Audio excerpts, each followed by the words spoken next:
Welcome to live. I don't hear you now. Can you hear me? Okay, now I'm better. Oh, so everybody can hear me? Yay. Okay, great.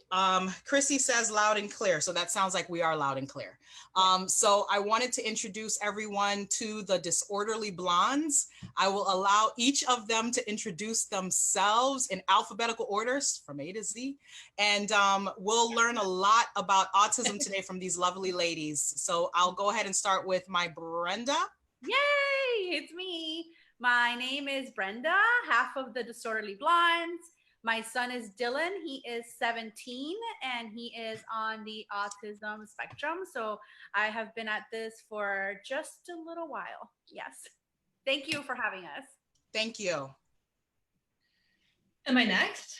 Yes, ma'am. Okay, I'm Christy, one of the Disorderly Blondes. I'm so happy to be here. I'm so happy to be Zooming and not for my son's class. Okay, I should rephrase that. It's awesome, but hey, this is kind of me time. So I have 2 boys, and my son who has autism is, hold on, going to be 16. I know, it's so bad. He's going to be 16 in June, and my typical child is named Jackson. Oh, JR, did I say his name was JR? Wow. I haven't even started drinking yet. JR is going to be 16, and Jackson is going to be 13, and he is typical. He's a typical middle schooler, typical pain in the you know what, but I'm going to blame it all on Corona. But, hi, welcome. Thank you so much, ladies, for joining on today and this afternoon. I know this could be your time for yourself, but I appreciate you taking a moment to share some things about your personal experiences. You both are very much autism advocates, and I'm certain that today I'm going to learn, I'm certain today some autism heavyweights that we are going to learn. Oh, I'm heavy, all right. I agree. And you know, I wanted to start the conversation with what you just mentioned, Christy, when you're talking about typical versus atypical, because I find a lot of times people who aren't in the autism community don't hear this language regularly. So we're going to use a lot of terms today, and I'm hoping that you guys will educate the group that's watching. So if you can tell us, what do you mean by that? Oof, I don't know. I have to figure out what the politically correct term of the moment is. And, you know, do we do politically correct around here? Then yeah, Brenda and I are definitely not politically correct, but we're aware that depending on who you are, depending on where you are emotionally, depending on where you are intellectually, you have a different word. We have very choice words sometimes for autism. But you know, what is normal? You know, what is typical? So that we could start there. Atypical is, I don't even know. You know, my son is different, and it's just a different word. I try not to read too much into the terminology. I prefer, I mean, some people prefer to say he just needs more services than a typical child, but you know, autism, you know, I know labels are needed so people, you know, understand or can differentiate people, but at the same time, a label isn't everything. Even though, you know, Brenda can speak to the fact that when we were, our children were smaller, we were seeking that label. We just wanted a word, a description, an answer for why all this was happening. And then as they grow older, you learn that labels just aren't as important. Well, we got the word. We didn't want the word. Right. We wanted so badly. We wanted to know, and then we didn't want the word. And then once we got the word, we were scared to use the word because what does that mean exactly to have a label or a diagnosis? And then, well, that's going to hinder him in school and he shouldn't have that. And so do I hide this or what do I do? And clearly we're way past that now. 12 years later, it's over. The label's there. It's all there. Yeah. And, yeah. I think it's hard sometimes because I know for me, I don't like people saying my nephew's autistic.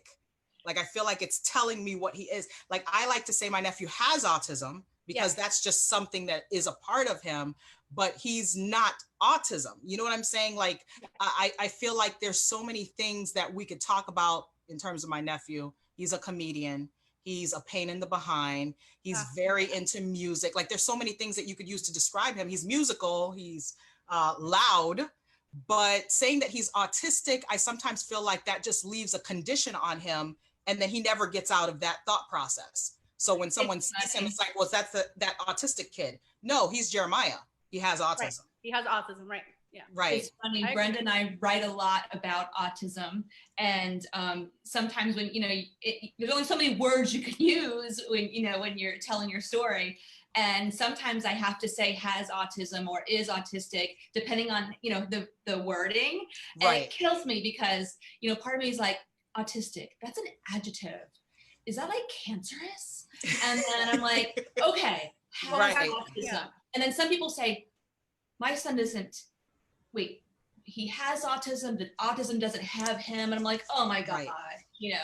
So, it's tricky. And then we are friendly with individuals on the spectrum, and they have their own opinions. So it depends on They do. You're leading me to a question. Well, before I go to my question, Lawrence Pritkin says the girl on the green couch is hot, just so that you all know. That's my friend. So that leads me to something. I don't know a lot of folks on the spectrum, like adults who have autism or folks who grew up with autism. And one of the things that I've read as I've gone through different podcasts and blogs and things of that sort is there are a fraction of folks on the spectrum who don't like the puzzle pieces because they don't feel that they are pieces. Some folks like this more of an infinity loop of colors that shows, the different degrees without saying that they are like, they have a missing piece somehow. So what are your thoughts on that, ladies? Have you ever heard that before? How much time do you have? We have a little bit of time. I don't mind. We have a little bit of time. Well, I don't know how Christy feels about this. I know that we have talked about, to be completely transparent, we are tired of the puzzle piece thing also. But that's just more, how do I explain? I understand that people mean it from a good place, right? So if someone gives me a gift with a puzzle piece or someone says, hey, look what I found, I'm not going to say, ew, no, and then start my whole sermon that I've collected over 15 years as to why I don't like the puzzle piece and why I also don't like blue and all that stuff. So it depends. It depends on who I'm talking to. So I think, unfortunately, for the greater good, the puzzle piece signifies something, and it's easy to just go with it. Right? Yeah. Do I personally like it? No, I'm over it. I've said before, you can't talk about a rainbow if you're only talking about the color red. So like when you're I don't want to box the kids into anything, and they're all so different. I don't know. I just personally, I rather not use it, but I understand how others are drawn to it. And for me, as long as it's not blue, I'm good. I think the image came from a good place though originally, because I think it's a very parent-centric image, because we all were trying to figure out this mystery, putting the pieces together, and likely from an autistic person's point of view, they don't feel like they are missing pieces or need to be pieced together. And that's a movement that, we're all just, learning about now as our sons start to become, in an older age group. So it's less of a mystery to us. I mean, we're still trying to figure it out, but we get it. Right. Well, my nephew's nonverbal, so I'm looking forward to him speaking to tell me his thought process one day. But, that's another population issue within the autism community. I'm curious, Brenda, about this blue thing. What's with the blue? The blue. The blue goes back to. I love that. The blue goes back to Autism Speaks, which is an organization that I don't personally love or like to support. Don't get me started. Exactly. So same thing. A lot of people, hey, Jackie. How are you? I'm good. Aww. That's my typical child. So sorry. That's the typical one. I love it. Smelly. Bye. I'll go take a shower. Okay. Sorry, Brad. I love it. So yeah, so it goes back to Autism Speaks, which is its own topic. And so same thing, when people bring up Autism Speaks, I had a friend once who called me and she said, hey, my school's doing a fundraiser and they want to, the funds are going to go to such and such place. And she actually called me because she's heard me complain about Autism Speaks so much, and she wanted to make sure. And I said to her, you know, just support it, even if it's Autism Speaks. I feel badly that someone won't support it because of me and my personal opinions, but I mean, the whole thing like lighted up blue and all that and wearing blue from head to toe, that is not me. It's I mean, I did it once when Dylan was like 5, and that proof is out there that I did it. But I choose not to support them. I rather support local organizations that are doing things, and you know where the money goes directly. There's no middleman, there's no jets, there's no offices and penthouses in New York. Absolutely. Absolutely. What about you, Christy? What do you think about that? This blue?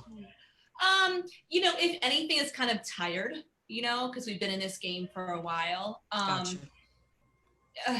It's complicated. I think Brenda and I have seen over the years, like she's mentioned her friend, and we have a lot of friends, obviously, through meeting through therapies and whatnot.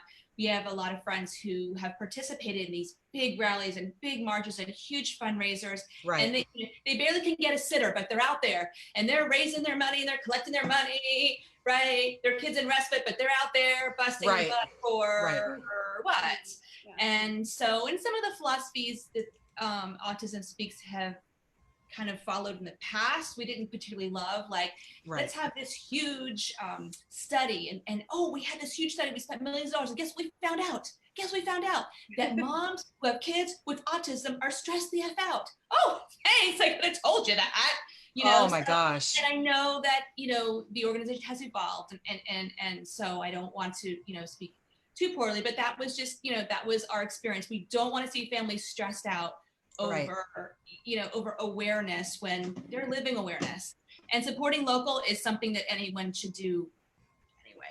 Absolutely. I mean, I've made my position pretty clear on this autism organizations thing a few times on my social media, because I'm a firm believer that you start with local. Because at the end of the day, it's great to see all of these large organizations doing all of these things. But when I was looking for services for my nephew, when my nephew was 2 and 3, and I was trying to find the morsels, there was nothing at all. And even when you reached out to these larger organizations, they have things, but we need respite care. My brother can't just go out without some caregiver, like he either has myself or my mom. But that's it. Like, he can't rely on me all the time, and he can't rely on my mom all the time. He needs some other services to support him because he's a single dad. So you have a lot of families that are single parents. You have a lot of elderly parents caring for children on the spectrum. You have a lot of parents that have a very stressful life already because they're struggling to make ends meet, and then trying to find stuff to help their kid because they're not able to get services because they're on Medicaid, for example, or, you know, there's just so many things. And then I'm looking at these organizations doing these big events, giving away all these things. And I'm like, that's great in theory, but please forget the little, you know, novelty things. Let's get some caregivers for these folks that really need help, or some other services that are actually in these communities. So I'm definitely not you won't see me wearing blue. You won't see me doing a lot of like the flashy stuff. I like to support these local groups that are doing stuff that I see on a regular basis. So let's talk a little bit about COVID-19 and our quarantine mode and how it's impacted our lovely autism families. Because I know, I'll tell you from my perspective, I'm working from home. And as I've told many folks, we are a village raising my nephew because my brother's a single dad. So it is a very noisy scenario when I'm trying to work from home, talking to a client, and my nephew is making all the noise in the world. And the more that you try to get him to be quiet, the more noise he makes. And so he's going bat crazy right now. He's done with being in the house. He's like, where's the school? Where's all this other stuff that I used to do every day on my routine? So what kinds of things are you doing with your families to cope through this? And how are you able to manage in terms of your lifestyle? Because I don't know what each of you do outside of Disorderly Blondes, but tell us a little bit about that. Okay. Chris, do you want to start or you want me to start? She's like, no. Well, I think the first week was a little crazy, just trying to figure out a routine. We know that most of our kids thrive on having some kind of routine. Right. I think Dylan initially thought it was just an extended vacation, extended weekend where he just gets to play on the computer and right. Do whatever he wants. And you know, I've been lenient, he can, but it's been a little bit hard to get him to understand that he has to do homework with me, work with me. As you know, school uploads the work. Right. A day like today, my printer wasn't working. I told you Murphy was around here today. Murphy's Law. And my printer wasn't working today. So I hardly had anything for him to do because I couldn't print out stuff. So having him sit and him see that it's just a different routine has right. been tough. And he won't sit for longer than 15, 20 minutes at a time. Okay. So just kind of like stressing that even if he has a meltdown, I'm still going to sit there with him and I'm still going to attempt to do something just so that he knows that I'm going to call him. I'm right. trying to finish everything by 11. And just to rewind a little bit, Dylan's type of autism is he's, and I'm going to say, I'm going to label right now, whether people like it or not, this is how I do it. He is mid to low functioning. So okay. He is verbal enough to request, but he is not verbal enough to have a conversation back and forth. And the cognitive ability is not necessarily there, okay. despite whatever method I try to explain things to him. I haven't really tried to explain that there's a virus going around and people are getting infected. First he needs to learn how to brush his teeth before I can, go into, those are more important things than talking about a virus. Right. But for him, it's just, I just say it's, school with mommy and, shorter phrases, school with mommy, homework with mommy, time to sit down. He does his work and just kind of knowing that there's a new routine. And then I do positive rewards, such as we have movie time. Right. Or he will go for a walk with daddy, or we've been doing dance class online, also on Zoom. So there's different things, and he's so innocent, and the innocence is almost a blessing in this case, because right. as much as he's frustrated, he doesn't understand that this got taken away from him. So right. he just goes with the flow the best that he can. Wow. And that's what we're doing with him. Gotta love it. Miss Christy. Mm-hmm. I can't hear you. Uh-oh, she's muted. Sorry. Oh, I'm sorry. I muted myself because my dog was barking. So, Bren, I was hoping that Dylan could come over and teach JR to brush his teeth. Oh, and then JR could sit down and show him all the ins and outs. My son is sort of like, putting a silly label on him. He's like the monkey in the middle. It's like he knows too much. He understands too much. And that is hard. Okay. That's hard. But he's blessed. Well, you maybe should have asked me this like the other day because it's the 15th. Yeah. JR melted down like horribly last night. Oh, wow. And I didn't really figure it out until I realized today was April 15th, and today was the day originally, I was the governor or maybe just our county had said, oh yes, that's when they're going back to school. And right. he just had that in his head and didn't even realize that. So this morning he was like, I'm not in real school, so it's hard. We're really blessed that his school is doing a lot of varied activities. He's going from class, which is a very, very short snippet of time, to a social time, which he would normally have during his day. But there's so many choices for like enrichment that he can choose throughout the day through the ELS Foundation. So we are so lucky. He can be as busy or as non-busy as he likes. And I think the focus, because I'm friendly with a lot of the parents and I'm seeing, they have varying exceptionalities of children, but they're all processing it differently. And some are like out. They're like, yeah, no. And the school has been extremely understanding. We're just really lucky that he can focus on this. They focus a lot on the social, and that's what he needs right now. Right. I lost you. I don't know what happened. Are you still here? I lost her. I lost Christy's voice. Okay. I hear you. I'm all out of love. I'm so about you. Oh, there you are. I hear you. I hear you. I love this. So for those who are watching right now, those who are tuning in, tuning out, coming back to catch the replay, I am chatting with the lovely ladies of the Disorderly Blondes podcast. These lovely ladies are autism moms. They are well-versed in all things autism. And so we're just really kind of going down the list of some things that are current and pressing in the autism community. We invite you to please share this video. I'll also repost this on IGTV when I get a chance later. But please share this information. I'm sure there's a mom or dad or family member, caregiver that would benefit from some of the information we're providing today. So again, I'm live right now with Disorderly Blondes. Please follow them on Facebook and on Instagram.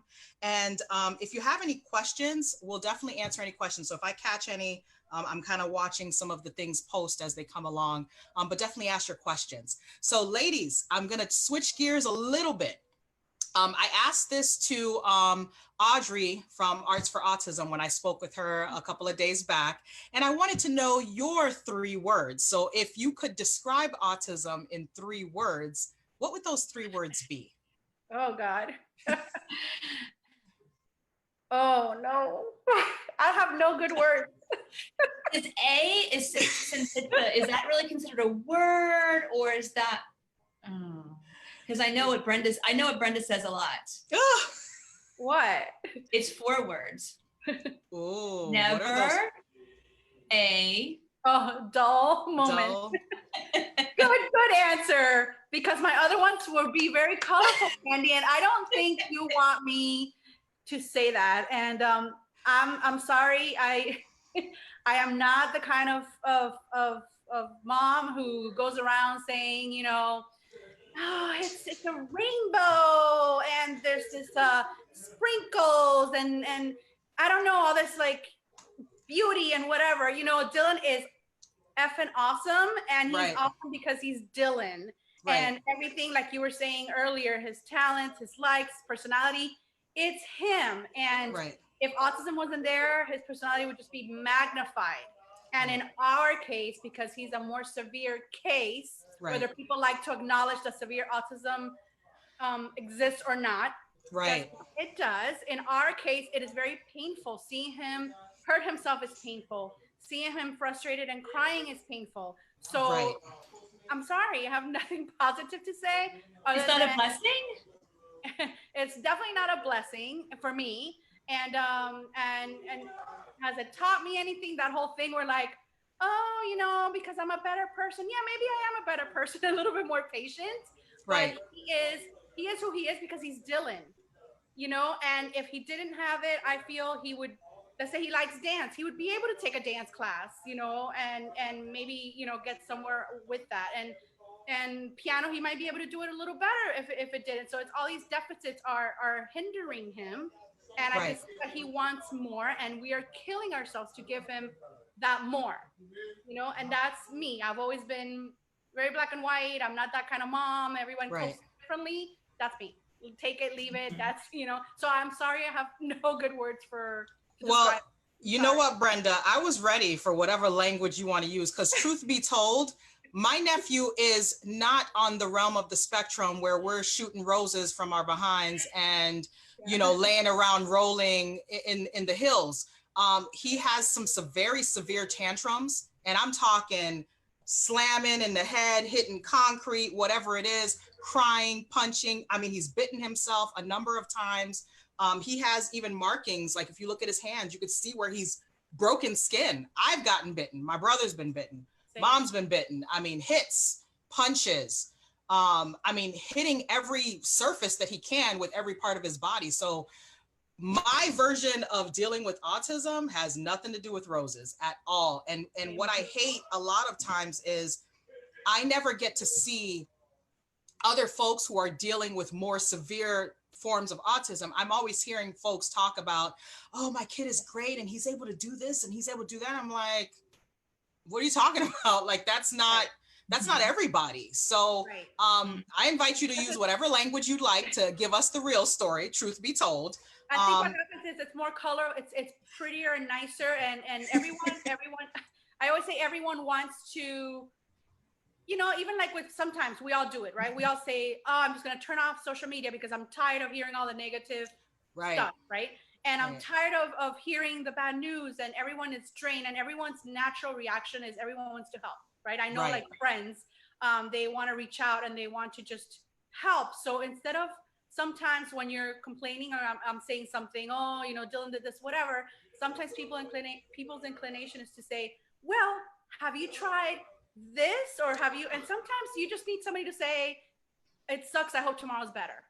Right. You know, because you're not minimizing. So with that, saying that on TV, sometimes networks are afraid to post our kind of reality because it's not cute, right? They rather say that this boy who's 3 picked up a violin and played it all by himself. Yeah. They don't want to put that Dylan is 17 and he doesn't know how to wipe his behind. That's not cute. Yeah. But are you going to put Dylan's potty training at 17 or are you going to put the violin player? And then you have who's on the board and in the networks and special interests. And you know, there's a lot more there. So it doesn't make us bad parents to share the severity of our children or bad aunties. You know, it's just we're trying to also have a voice. And I know that for those, there's a whole thing where behavior is communication, but it still doesn't make it okay. It still doesn't make it okay that our kids hit themselves and bleed. And some kids, I mean, I have friends who have it even worse, whose kids wear helmets all day. And I mean, I can go on and on. And that's okay. So you don't want to see that because it's bad, but that's reality. Right. You know? Absolutely. Yeah, sorry, but you know what I mean? What do you think, Christy? I think that the combination of Brenda and I works because JR, okay, here comes a label. You know, he is a little bit more capable in certain areas than Dylan. Right. A little bit. But at the same time, his understanding is a detriment to him, and it invites a lot of parent shaming because I'll say something like, oh my God, he cannot stop talking about wanting to drive. He's obsessed with cars. So he's like, well, this is great because when I turn 16, I turn 16 next month. I'm going to drive. And like, that is the last thing that anyone needs. And then you're going to get the parents that say, well, why not let him drive? And I'm like, well, you have to kind of understand, like he's not, he may have some intellect, but he doesn't have sophistication. He doesn't have decision-making skills. He cannot drive, you know? So we have a whole unique set of issues having a child who can think a little bit for himself, but it's dangerous in a way. You know, I hate autism because it sucks so much out of him. He has such an incredible personality. He's hilarious. He's my comic relief. I just adore him. And then when you sit and think about what, like Brenda said with Dylan's dancing, what could he have been? And then I'll be shamed for saying that because what's wrong with having autism, right? So a lot of people, I have autism. I'm an attorney. I have autism. I'm, you know, this. That's your experience. Right. I think the middle ground here is the that I see as the main problem is that every time for every message of someone saying, oh, but it's not so bad, you know, because did you know that so-and-so could do this? All somebody needs to do is add a sentence at the end and say, that is not the case for everyone. And then let's talk about the spectrum, right? Not just this. So how about we do it all the time, especially because Christy and I have different situations. I'm able to say what Dylan does or doesn't do, and then Christy talks about it. So we are talking about all of it, including here's the label, higher functioning, right? So, I mean, you cannot tell me that you drove to work. You walked up, you know, to your nice high-rise offices and you sat down at your cushy job, but you have autism, and then you talk about it, and then you're not talking about kids like Dylan. That's not cool. So let's talk about the entire spectrum, right? And I think we have to let parents know. No. I want parents to know that it's not a competition, it's not a race. And I say this, our parents, our husbands are friendly and they have a lot of, banter about autism, and they banter. And, I think that something that, they relate to one another is that at the end of the day, someone has to take care of Dylan and someone has to take care of JR for the rest of their lives. And it's not going to be us. Who cares if JR can do X, Y, and Z? Right. At the end of the day, he will never have gainful employment. And screw you guys who say, but he might. No, he's never going to make a living wage. He's never going to be able to make adult decisions for himself. He's really great at making a turkey sandwich when he feels like it. It's a very adult decision. And I shouldn't say turkey because that's kind of healthy.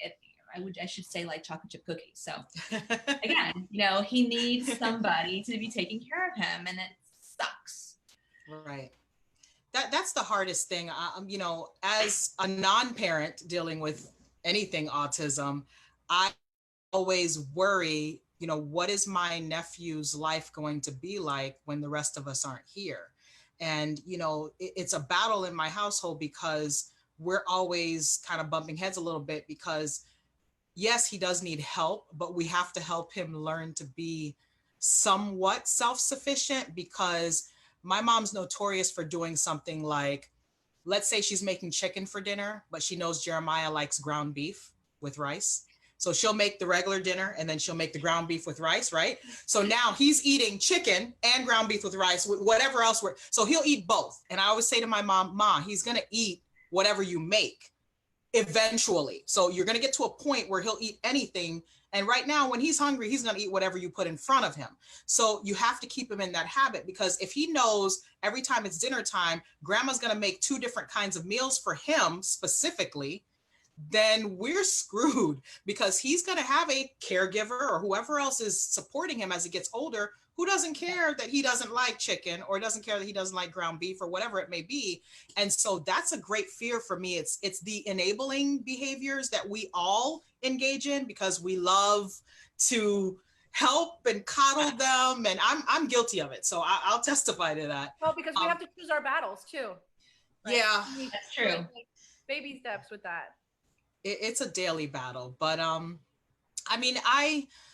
one thing in trying to do different things to address autism acceptance, because I'm so done with the awareness thing. We're aware. We all are aware that autism exists. The problem is we're not aware to the extent autism exists and what the spectrum really looks like. Because we always say autism, but we forget that there's a whole spectrum of behaviors and disorders that most people don't see. We only see the violin player that can play and speak 5 languages or something. And I'm like, well, my nephew might play that violin with one of the strings that he decides to pull off right. So he pulls it off the violin and attaches it to your TV knob somewhere and plays it with the knife from the kitchen. So that's a more accurate picture for me. But I want to get your perspective on some things for parents who are dealing with a new diagnosis, because I've gone through a whole range of behaviors over the years. My nephew's 13 now. He started showing signs at about 2.5, almost 3 years old. And we've gone through our whole gamut of behaviors and dealing with other people who don't have children on the spectrum, and dealing with people who didn't have children on the spectrum and then ended up having one.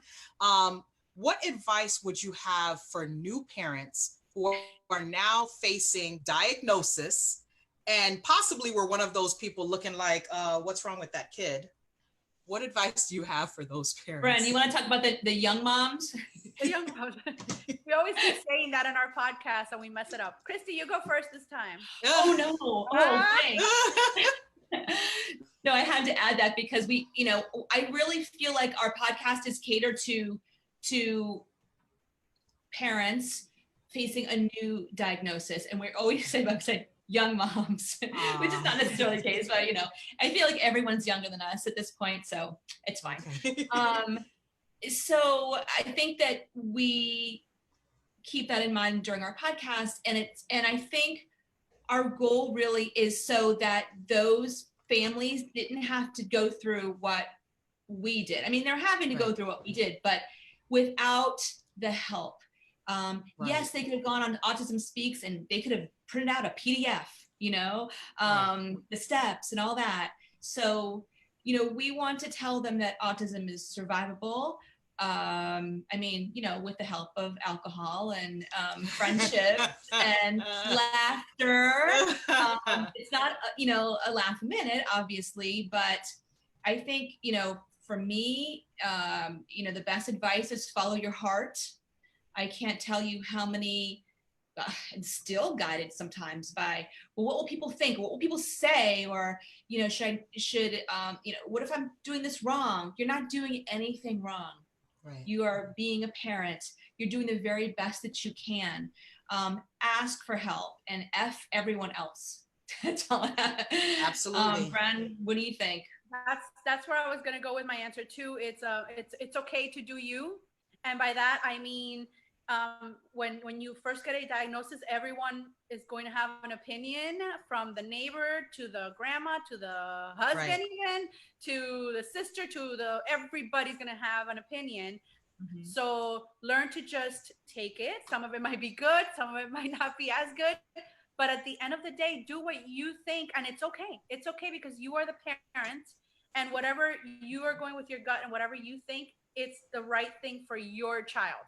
So just because Christy does something and it works for JR, it doesn't mean it's going to work for Dylan, but that's okay. Right. Christy can do it and I could do something else that maybe doesn't work for JR, because they're all different. So trust your instincts and go with them. And like Christy said, F everyone else.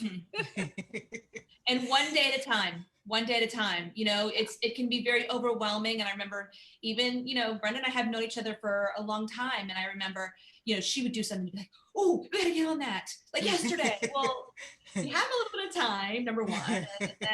And, you know, you can't do everything. You just have to do what's right for you in the moment. And you're going to make mistakes. You're going to start something and then you're going to go, that didn't work. Okay, great. It's checked off of your list. But I remember my mother-in-law, we butt heads a lot when JR was little. And mostly because she would just stop and say, oh, Christy, you just have to love him. And I'm like, oh, no, that's not a therapy. And I fought her and I fought her and I fought her. And unfortunately, she was right all along. You have to love them. Right. And, you know, they talk so much about autism acceptance, but it really begins with you, you know, accepting your parenting, you know, love yourself first and foremost, you know, put your pants on, put your big girl panties on or your thong or whatever you're into and tackle it, you know, like Brenda says to me almost every day, you do you. You do you. And she has to remind me of that a lot. So friendship, that's kind of the key too. That's and you brought up a good point, Christy. The whole thing where sometimes it's frustrating where the whole loving, obviously we love our kids, right? So, but that whole thing where like, you know, autism is not an excuse in my house. Oh, is that so? So Dylan, okay, so it's so okay, or you have to pray hard enough or love him enough. Oh, got it. That's it. So is that why Dylan doesn't know how to wipe his behind yet? Because I didn't want it enough, and because I didn't, you know, it's not an excuse. So I'm just gonna stand there and say, Dylan, it's not an excuse. You still gotta do it. I mean, no, you know. So at some point, all those little phrases and things that people say, you know, it doesn't help. So you just do you. Listen, we've tried to beat it out of him. It doesn't work. We've tried to beat it out of him, and you know, Christy and I, we've tried pretty much every therapy, every diet, every single thing out there as of now, and you know, different results for different things that we both swear by, and that just goes to show you that it's different for every single family. So as long as you just go with what works for you, you're good. Mm-hmm. And this virus has taught us a lot. I mean, we have one life to live. So you cannot just, you know, I'm kind of an anal person and I don't like to lie around. So I like to, you know, stay busy, but this, you know, virus going on has kind of taught us to slow down and just take things in, and, you know, you don't need to clean your house because who's coming over, that kind of stuff. But, you know, you just live your life, you know, and I know that sounds, you know, very simple for me to say, oh, you know, just go about your life. It's a little bit more complicated than that, but just try to grab onto any sense of normalcy that makes you happy, that makes your family happy. Carve out that time and try, because at the end of the day, life is short. Love your kid, love yourself, love your friends. Absolutely. See, I knew you guys were the perfect ones to join in on this conversation. So I want to know more about Disorderly Blondes, because as I'm listening to both of you speak, I can tell that you all are the mesh. Like you just go right together. You have like a mess. No. That too. You are the mesh or the mess if you choose. That you guys really flow together well. And I think because you both have some different experiences with autism, you may have some similar things. You both have some openness to certain things, and you really are like, no, I'm not dealing with that. So how did you get started with the whole Disorderly Blondes podcast, and what was the motivation behind it? Christy and I have been trying to bring awareness to the reality of autism for a while now. Back in 2012, we were signed up with a production company to do a reality TV show. Nice. And we had a teaser which got sent out to all these other big networks, and everyone loved it. Everyone loved us, loved the family, loved the kids, but no one wanted to be the first one to do it, to pull the gun and say, oh, you know, and that was before Atypical, before all these shows. What was it? The parenting one? I forgot the name of that show. Where the parenting, right? Where they had one of the very first ones where they started featuring children on the spectrum. Right. And so nobody wanted to be the first one. So it's always been there. We've always wanted to do something together to bring our reality to life. And a couple of years ago, I did a local interview, and I came home and I was fired up, and I was like, Christy, we need to get on a local network, and we need to bring the topic of autism weekly, right? Locally about our kids, but also local organizations, and talk about what is happening in our community. But then we thought, how are we going to film ourselves? And without, you know, that's too much work. So then plan B, not that it's not a lot of work, it's a lot of work, was how about a podcast? You know, we can just record, we could do it remotely, we could do it together. It's not as much as video and editing, and here we are. Nice. All right. That's amazing. So in doing this podcast, I'm sure that you've come across 1,000,001 resources, programs, community organizations, and all of those things. What would you say are some good places for new parents who are now experiencing autism? What would you say are some good resources for them to tap into? Ooh. That's a good question. You know, they're just, it's really whatever floats your boat. I mean, there's just so much out there now, way more than, you know, when Brenda and I were first diagnosis, whether it's dance therapy, hip hop as a specialty to dance therapy. I feel like, and those may be, you know, fluff things on top of, you know, maybe like an ABA or a specific type of therapy, but I think everything's therapy. Anything that's going to kind of get your child, you know, happy and moving and communicating and that kind of thing. There's really just so much, and we have met the most incredibly dedicated people that we interviewed for our podcast, and incredible entire towns that are dedicating their one of their missions to taking care of those on the spectrum and with special needs. So it's a new day, and it's really exciting. Brenda, do you have anything to add? Like any, you know, specific therapies? Well, I kind of pulled up our episodes because I think we featured a lot of. Of course you did. And going back to the suggestions for the new parents or the parents of the newly diagnosed children is line yourself up with a good advocate. And I know we had one on our Come On. It's our episode 4. Not that we're tooting our horn. You don't have to listen. Toot your horn. But really, whether it's our advocate, not the mic. Whether it's our advocate or not, you need a good advocate in your life. Right. I thought I knew it all when Dylan was 5. I mean, I kind of know it all, but no, I don't. I could have used that when Dylan was 5, going into kindergarten. I thought I was so good going into that first meeting, and looking back, I was not as smart as I thought. I was going to say something else, but so that's a good resource like we have on our podcast. We have the Chocolate Spectrum, which is around Christy. It's a place that employs adults on the autism spectrum, but it's something to look forward to and to support because it's local. Audrey from Spectrum Dance Therapy, also kids of all ages, and she also puts on trainings for parents with ABA based training. So it's not just dance. She puts on things for parents who want to learn some of the techniques that she has learned. Let's see what else.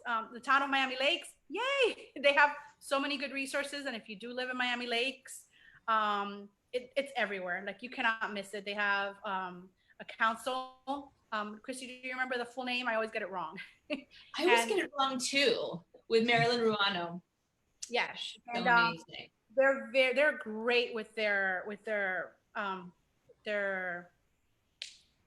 locals. Yes. Yeah. And they do a lot with them. We have, let's see who else. Sources. Sorry.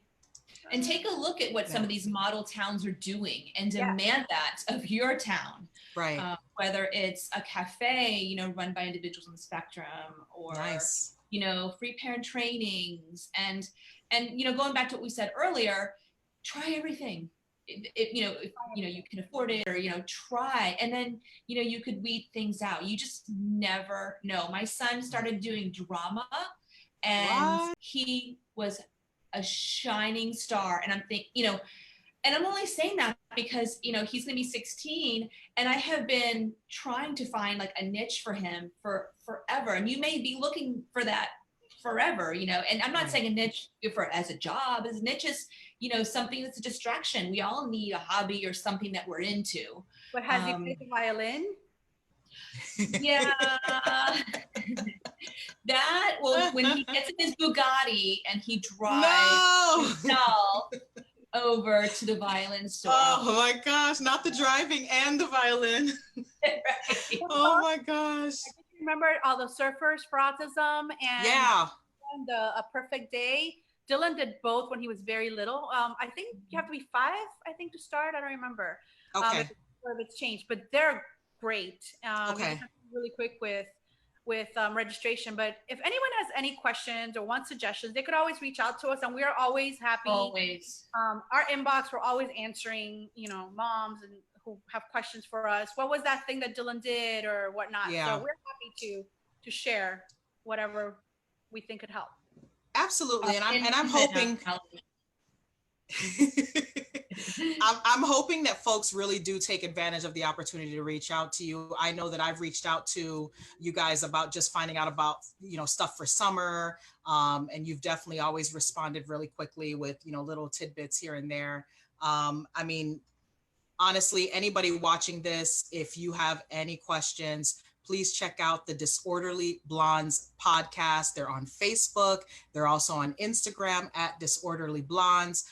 We are talking all things autism today. And I guess at this point, it's really just some closing last things that you would like families to know, parents who are dealing with a child on the spectrum, folks who don't know anything about autism. Any last thoughts, ladies? There's someone I know, her name is Sandy. And she also does a lot of work with our community. You, your own horn, because you do such wonderful things. I'm going to turn the table on you for a second in case someone watches it on our channel. And if you tell our listeners and viewers what you offer our community. Well, it's interesting because ever since I became an auntie for autism, it's literally been like another aspect of my life. Like it's there's my job, there's my personal life, but autism is like right in with that. So I became an autism advocate by default. I immediately, when my nephew was, when we saw these signs coming on, I was just looking for any and everything. And I literally mean, like, my brother's dealing with the diagnosis and the schooling and all that. And between my mom and I, it was just, what can we find? Because this is different. Like, we don't know this. This is not part of our normal world. So I am an advocate by nature. I'm always trying to do things to really provide information. So I do presentations out in the community on things like special needs trusts. I work with, families who have children on the spectrum when it comes to things like guardianship. I am an attorney. I have a firm called Spectrum Law Firm Miami, where my partner and I do very different things. But one of the core things that I do as part of the partnership is educate the autism community on planning, long-term planning, because many things that, our families need to know have to do with putting something aside and also preparing the actual plan. Well, who's going to take care of my child? How is my child's long-term care going to be funded? How is my long-term care going to look? Because, you can leave some instructions for, what does my child like to do? What is their safety thing? What are the things that they need to soothe them?